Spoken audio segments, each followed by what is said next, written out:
नमस्कार, वंदे भारत। भारत तक देख रहे हैं आप। आपके साथ मैं हूं सांची त्यागी। ये साल शुरुआत से लेकर अब तक ऐसी खबरों को लेकर के आया है जिसे हर बार सुनकर पूरा देश, पूरी दुनिया हिल रही है, चौंक रही है। ये क्या हो रहा है दुनिया में? जहां देखो वहां युद्ध या फिर युद्ध जैसे हालात। हमने देखा किस तरीके से रशिया यूक्रेन के बीच जंग छिड़ी और इस जंग के बाद हमने इजराइल और फिलिस्तीन का विवाद देखा। लेकिन ये जो प्रक्रिया हो रही थी ये साल दर साल हो रही थी, लेकिन अब तो मानो एक के बाद एक युद्ध हर एक देश के दरवाजे पर दस्तक दे रहे हों। भारत पाकिस्तान के बीच में विवाद हुआ, उधर इजराइल और ईरान के बीच में जंग छिड़ गई। इजराइल ईरान के बाद अब खबर उत्तर कोरिया और दक्षिण कोरिया को लेकर आ रही है और इन सब से अलग एक और तैयारी और जंग की आहट महसूस की जा रही है बांग्लादेश और म्यांमार बॉर्डर पर। अब से कुछ ही साल पहले की बात है, लगभग 30,000 की संख्या में रोहिंग्या भारतीय सीमा में दाखिल हो चुके थे। इन्हें लेकर कुछ ही दिनों के बाद एक ऐलान भारत द्वारा जारी किया गया। ऐलान किया गया कि बहुत जल्द इन 30,000 रोहिंग्याओं की वापसी होगी। इन्हें वापस बांग्लादेश बॉर्डर के जरिए से बांग्लादेश में भेजा जाएगा। बांग्लादेश में इस समय लाखों रोहिंग्या मुसलमान मौजूद हैं। इनकी संख्या जिस स्तर पर है उसके बाद ये बांग्लादेश पर एक बोझ की तरह है। लेकिन लगातार म्यांमार का दावा रहा है कि ये जो रोहिंग्या मुसलमान हैं ये असल में बांग्लादेश के नागरिक हैं जो उन पर थोप दिए गए हैं। और फिर कुछ सालों में हमने बदलती तस्वीरों को देखा। रोहिंग्या जो एक बस्ती तक सीमित रह गए वो अब कैंप्स में रह रहे हैं। म्यांमार में इनकी एक अलग बस्ती, एक अलग कैंप है जिन्हें लेकर आप कई बार सुन चुके होंगे। लेकिन अब बांग्लादेश में मौजूद इनके कैंप से एक आवाज उठ रही है, आवाज विद्रोह की और एक सेना बनाने की। जी हां, खबर है कि बांग्लादेश बॉर्डर पर इस समय एक सेना तैयार हो रही है, रोहिंग्या मुसलमानों की सेना, जो बांग्लादेश के लिए तो खतरा है ही, लेकिन भारत के लिए भी खतरा इससे बढ़ गया है। पहले ही विस्थापन का बोझ झेल चुके ये रोहिंग्या मुसलमान अब फिर विस्थापित होंगे और इस बार जब ये विस्थापित होंगे तो फिर एक बार इनके आने का सिलसिला बांग्लादेश और भारत के अंदर शुरू हो जाएगा। हमने ये कई बार कई मौकों पर देखा भी है। ये जो रखाइन स्टेट है इस जगह पर लगातार विवाद हुआ है। अब एक रिपोर्ट में ये सामने आ रहा है कि यहीं रखाइन में एक और जंग लड़ने की तैयारी हो रही है। ये जंग म्यांमार की अराकन सेना और रोहिंग्या मुसलमानों की उस सेना के द्वारा लड़ी जाएगी जो यहां बड़े स्तर पर ट्रेनिंग ले रहे हैं। बांग्लादेश में शरण लिए हुए रोहिंग्या मुसलमानों के बीच से एक सशस्त्र समूह अब जिंदा हो रहा है। म्यांमार के रखाइन प्रांत पर नियंत्रण रखने वाली विद्रोही अराकन आर्मी के खिलाफ अब हथियार उठा लिए गए हैं। इंटरनेशनल क्राइसिस ग्रुप की एक रिपोर्ट के मुताबिक ये समूह रखाइन में अराकन आर्मी के खिलाफ हमले शुरू कर चुका है और बांग्लादेश के शरणार्थी शिविरों में लड़ाकों को ट्रेनिंग दे रहा है। इस घटनाक्रम ने बांग्लादेश और म्यांमार की सेना पर तनाव को और गहरा कर दिया है, जिसके क्षेत्रीय स्थिरता पर गंभीर परिणाम हो सकते हैं। अवैध प्रवासियों की परेशानी पहले ही भारत पर बोझ बनकर टूट पड़ी थी।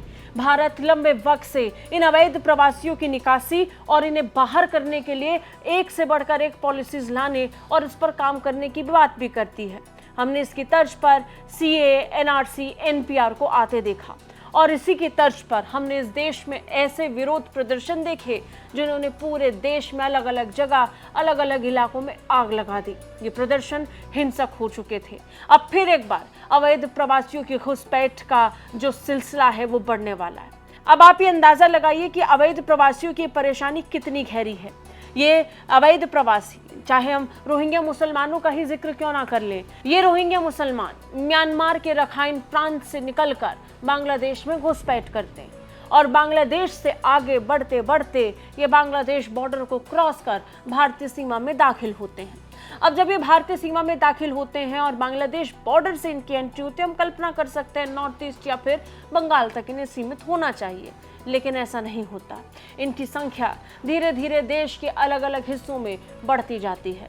पश्चिम बंगाल, नॉर्थ ईस्ट, दिल्ली, मुंबई, यहाँ तक कि जम्मू कश्मीर, हर जगह देश के अलग अलग इलाकों में आपको रोहिंग्या मुसलमान और इनकी झुग्गी झोपड़ियां नजर आ जाएंगी। इन्हीं घुसपैठियों से पूरा देश परेशान है।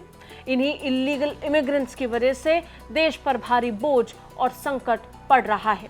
अब इसे लेकर मानवाधिकारों के पोस्टर्स और बड़े बड़े दावे करने वाले, मानवता की बात करने वाले आकर कहते हैं कि इन्हें कहां फेंका जाएगा, इंसानियत के नाते इन्हें रखना होगा।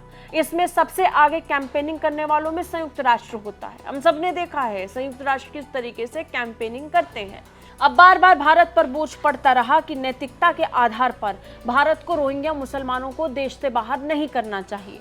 लेकिन ये 40,000 वो संख्या है जो हम पिछले कई सालों से सिर्फ सुन रहे हैं। यकीन मानिए आंकड़ा इससे कहीं ज्यादा है। इनकी संख्या लगातार दिन प्रतिदिन बढ़ती जा रही है। आपको अलग अलग हिस्सों में ये बातचीत में या फिर कई खबरों में सुनने को मिल जाता है कि अवैध घुसपैठिए पकड़े गए। इनकी वजह से न सिर्फ भारत के साधन संसाधन पर बोझ पड़ता है, लेकिन इसके साथ साथ बड़े स्तर पर क्राइम भी बढ़ता है।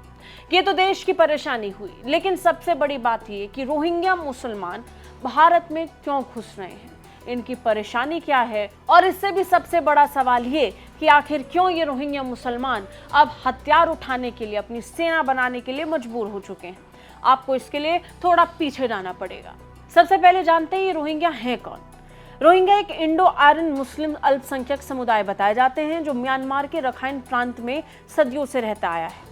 वो अपनी भाषा और संस्कृति रखते हैं और दावा करते हैं कि उनके पूर्वज अरब व्यापारियों और स्थानीय समूह से आए हैं। हालांकि म्यांमार की बौद्ध बहुसंख्यक आबादी इन्हें अपने देश का हिस्सा नहीं मानते हैं।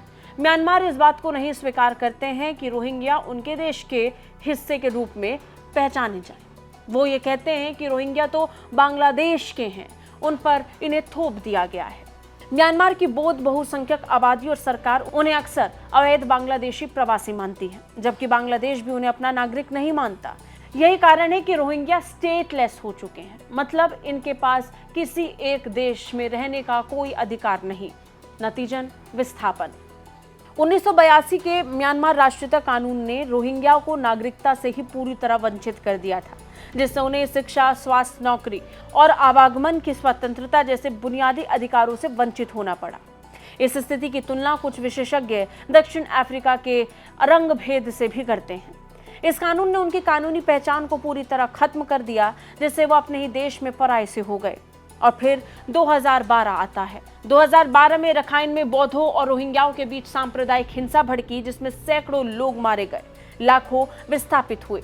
2017 में म्यांमार सेना की कार्रवाई हुई, जिसे संयुक्त राष्ट्र ने नस्लीय नरसंहार बताया। संयुक्त राष्ट्र ने उदाहरण बताया कि 7 लाख से ज्यादा रोहिंग्या बांग्लादेश भाग आए। इस दौरान हत्या, बलात्कार और गांवों को जलाने की घटना भी सामने आई।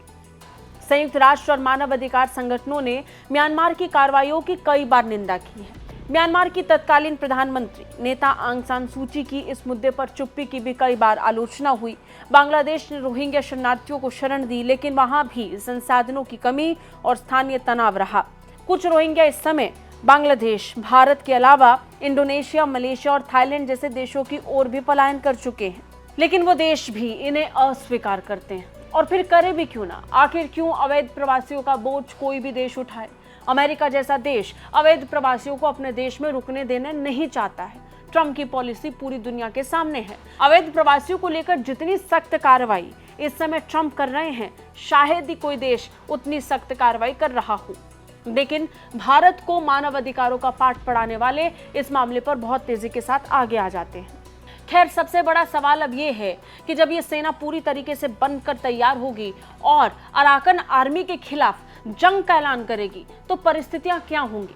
अंदाजा लगा सकते हैं, परिस्थितियां काफी तनावपूर्ण बन सकती हैं। पहले से ही 2012 में विस्थापन का दंश झेल चुका म्यांमार और ये रखाइन प्रांत फिर एक बार उस विस्थापन को महसूस करेगा। 2012 से लेकर 2025 तक के समय में ये जो रोहिंग्या मुसलमान हैं, अपने आप को किसी तरह अलग अलग कैंप्स में सेटल आउट कर चुके हैं। हालांकि ये झोपड़पट्टी में ही रहते हैं और इनके रहने का ढंग और तरीका बहुत ही बुरा है। कोई आम नागरिक शायद इस तरीके से ना जिए जैसे ये लोग जी रहे हैं, लेकिन मानो ये इनका भाग्य बन चुका हो और इसी भाग्य की लड़ाई में इस समय रोहिंग्या मुसलमान खुद को झोंक देना चाहते हैं, अराकन आर्मी पर टूट पड़ना चाहते हैं। लेकिन म्यांमार में पहले से ही जुंटा सेना जिस तरीके से जंग लड़ रही है, उसके बाद तो मानो एक और परेशानी उन पर कहर बनकर टूटेगी और इसका सबसे ज्यादा असर और प्रभाव किसी पर पड़ेगा तो वो बांग्लादेश होगा, क्योंकि इस लड़ाई की शुरुआत बांग्लादेश और म्यांमार बॉर्डर पर होगी। और जब बॉर्डर पर यह लड़ाई होगी तो उन कैंप्स में इससे लेकर भीषण तबाही मचेगी जहां से ये आते हैं। यानी फिर एक बार बोझ बनेंगे ये रोहिंग्या मुसलमान, और फिर एक बार ये अपने हक की लड़ाई के लिए जब हथियार उठाने वाले हैं तो बोझ पड़ेगा आसपास के देशों पर भी, यानी भारत बांग्लादेश पर सबसे ज्यादा। आपको क्या लगता है? कमेंट करके हमें जरूर बताइए। जय हिंद।